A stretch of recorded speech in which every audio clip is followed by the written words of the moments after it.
Ito na po yung ating unang patanim na onion. Ayan guys. Nakatatlong abuno na nga pala kami dito. Medyo maganda-ganda na rin yung sibuyas. Madami rin damo. Muta lang. Bale 5 abuno kami dito guys. Pero tagka konti lang.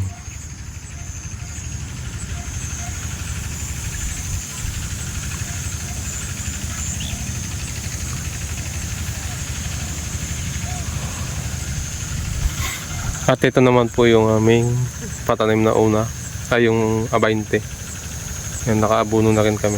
Naka first application na rin. Medyo maganda na rin naman si sibuyas. Malapit na itong mag-bulb formation mga ka-farmers.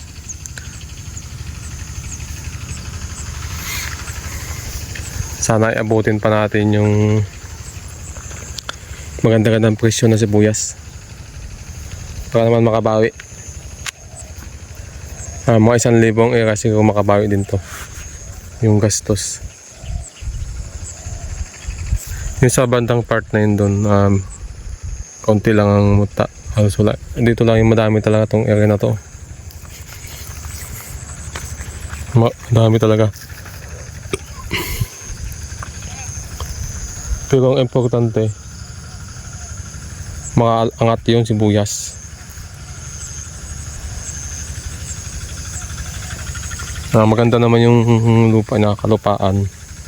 Sigurado aangat yan.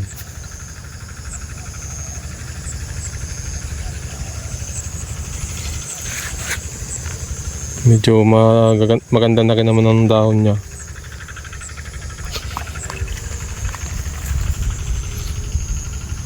Mga tama ng ano yan, ng goal.